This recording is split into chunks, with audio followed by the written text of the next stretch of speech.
لیجیے اب ہم آپ کو چھٹے صحابی سیدنا زبیر بن عوام رضی اللہ عنہ کے حالات سناتے ہیں۔ سیدنا زبیر بن عوام نبی صلی اللہ علیہ وسلم کی ہجرت مدینہ سے قریباً 28 سال پہلے مکے میں پیدا ہوئے۔ ماں باپ نے نام زبیر رکھا۔ نبی صلی اللہ علیہ وسلم نے آپ کا یہی نام پسند فرمایا۔ کنیت ابو عبداللہ تھی۔ آپ کے بڑے بیٹے کا نام عبداللہ تھا۔ آپ کا تعلق قریش کی شاخ بنو اسد سے تھا۔ قریش کی مختلف شاخیں بنو اسد سے مشورے لیا کرتی تھیں۔ نبی صلی اللہ علیہ وسلم کی پہلی زوجہ محترمہ سیدہ خدیجہ بھی بنو اسد سے تھیں۔ سیدہ خدیجہ رضی اللہ عنہا سیدنا زبیر کی سگی پھوپھی تھیں۔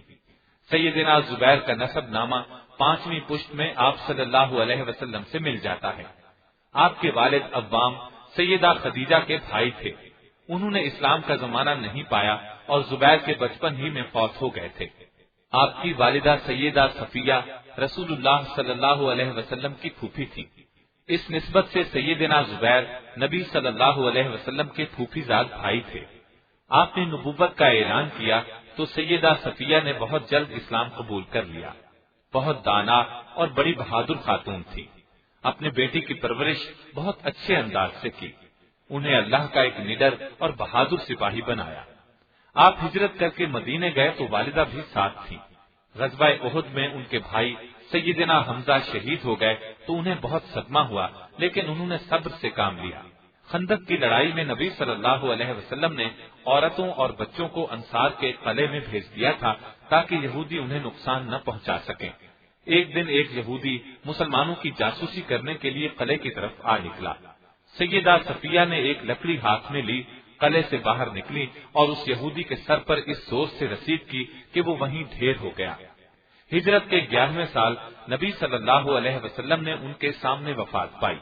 یہ ان کی زندگی کا سب سے بڑا صدمہ تھا۔ انہوں نے سیدنا عمر فاروق کے زمانہ خلافت میں وفات پائی۔ اس وقت ان کی عمر 73 سال تھی۔ سیدنا زبیر بن عوام اور ان کی والدہ سیدہ صفیہ ابتدائی چند ماہ کے اندر ایمان لانے والوں میں شامل ہیں۔ آپ کی عمر اس وقت صرف 15 سال تھی۔ اسلام لانے سے پہلے بھی انہیں اپنے ماموزاد بھائی محمد صلی اللہ علیہ وسلم سے بہت محبت تھی۔ اسلام لانے پر تو رسول اللہ صلی اللہ علیہ وسلم سے آپ کی محبت اس قدر بڑھ گئی کہ نبی صلی اللہ علیہ وسلم پر ہر وقت اپنی جان نچھاور کرنے کے لیے تیار رہتے تھے۔ ایک دن مکے میں یہ خبر مشہور ہو گئی کہ مکے کے کافروں نے رسول اللہ صلی اللہ علیہ وسلم کو گرفتار کر لیا ہے یا شاید شہید کر دیا ہے۔ یہ خبر سنتے ہی سیدنا زبیر تڑپ کر اٹھے، ننگی تلوار ہاتھ میں لی اور بھاگ کر نبی صلی اللہ علیہ وسلم کے گھر پہنچ گئے۔ وہاں نبی صلی اللہ علیہ وسلم خیر و عافیت کے ساتھ تشریف فرما تھے۔ یہ دیکھ کر اطمینان کا سانس لیا۔ نبی صلی اللہ علیہ وسلم نے ان سے دریافت فرمایا، خیر تو ہے، یہ ننگی تلوار کس لیے ہاتھ میں پکڑ رکھی ہے؟ انہوں نے عرض کیا کہ میرے ماں باپ آپ پر قربان ہوں، میں نے سنا تھا کہ دشمنوں نے نبی صلی اللہ علیہ وسلم کو گرفتار کر لیا ہے یا شاید نبی صلی اللہ علیہ وسلم کو شہید کر دیا گیا ہے۔ ان کی یہ بات سن کر نبی صلی اللہ علیہ وسلم نے فرمایا، اگر ایسا ہوتا تو تم کیا کرتے؟ اس پر سیدنا زبیر نے عرض کیا، اے اللہ کے رسول، اللہ کی قسم میں ان سے لڑتا، اس قدر لڑتا کہ شہید ہو جاتا۔ یہ سن کر نبی صلی اللہ علیہ وسلم بہت خوش ہوئے اور انہیں دعا دی۔ یہ پہلی تلوار تھی جو اللہ کے راستے میں اور اللہ کے نبی کی حمایت میں بلند ہوئی تھی، اور اسے بلند کرنے کا شرف نوجوان زبیر کو حاصل ہوا۔ جب تک سیدنا زبیر اسلام نہیں لائے تھے اس وقت تک ان کا چچا نوفل بن خویلد ان پر بہت مہربان رہا، لیکن ادھر آپ نے اسلام قبول کیا، ادھر اس نے آپ پر ظلم شروع کر دیا۔ وہ آپ کو چٹائی میں لپیٹ دیتا اور آگ سلگا کر اس کی دھونی دیتا، پھر ان سے کہتا اپنے باپ دادا کے مذہب کی طرف پلٹ آ، نیا دین چھوڑ دے۔ سیدنا زبیر ہر بار یہی جواب دیتے، ہرگز نہیں، یہ نہیں ہو سکتا۔ چچا کے علاوہ مکے کے دوسرے کافر بھی ان سے اچھا سلوک نہیں کرتے تھے۔ اس طرح انہوں نے کئی سال تک دین کے لیے سختیاں برداشت کی، یہاں تک کہ آپ نے سب سے پہلے حبشہ کی طرف ہجرت کرنے والوں کا ساتھ دیا۔ درمیان سے یہ مسلمان حبشہ سے واپس بھی آئے اور پھر حبشہ چلے گئے۔